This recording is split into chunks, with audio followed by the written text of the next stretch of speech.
U Federaciji Bosne i Hercegovine do kraja godine je produžena akcija zamrznutih cijena osnovnih životnih namirnica. Dok vlasti obećavaju donošenje zakona o kontroli cijena, inflacija nastavlja pritiskati kućne budžete. Najviše poskupljuju hrana i piće, skoro 11%, više u odnosu na prošlu godinu. Ostaje pitanje koliko ova mjera može zaustaviti rast cijena i mogu li se trgovačke marže staviti pod kontrolu.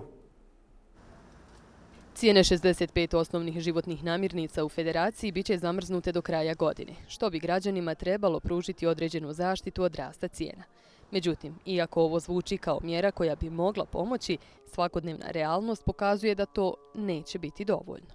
Ja ne primjećujem to da to negdje na policama ima ili nešto. Za 100 maraka ne kupujem malo mesa, malo voća, nema, tu je kruh obavezan. Znate koliko je sada previše otišle cijene, stvarno. Pogotovo za ljude, koji rade, ne rade. Slabo se vrti, što kažu vama mladima. Sve je to, da ne kažem u pola, više je za 50% skuplje nego prije što je bilo. Drugačije je sve u stvarnosti. Kad pogledate, kad ponesete, kad kupite, vidite sve šta je. U ostatku svijeta cijene u 10 godina porasle su za 20%, u Bosni i Hercegovini i do 400%. Podaci su institucije Ombudsmana za zaštitu potrošača.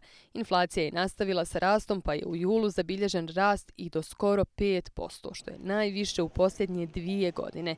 Hrana i piće prednjače, skuplji su za skoro 11%.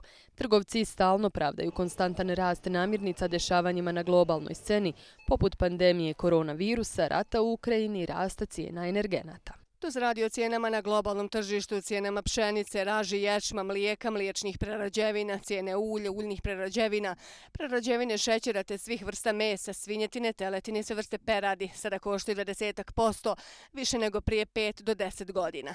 Iz Federalnog ministarstva trgovine najavljuju novi zakon o kontroli cijena, ali bez jasnog roka kada bi on mogao biti upućen u federalni parlament.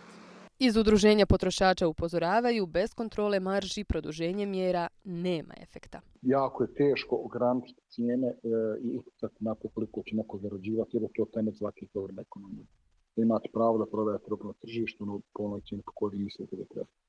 To opet ne znači da nema rješenja. Rješenja moraju biti, umjesto jednog jakog rješenja mora biti nekoliko manjih rješenja koja će zapravo zamijeniti ta neki magični štapić koji bi rekao ne možete zarađivati više od normalnici, procjenjava maloprodaju. U Srbiji je primjerice uveden set mjera koji ograničava trgovačke marže i snižava cijene za više od 20.000 proizvoda u 23 kategorije.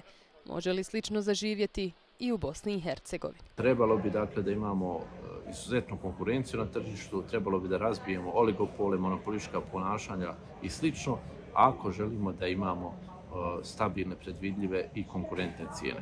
Građani i ovu jesen ući će sa starim pitanjem. Hoće li se zakonski regulirati rast cijena? Ako da, na koji način? Dok čekaju konkretna rješenja, pritisak na kućne budžete ne jenjava.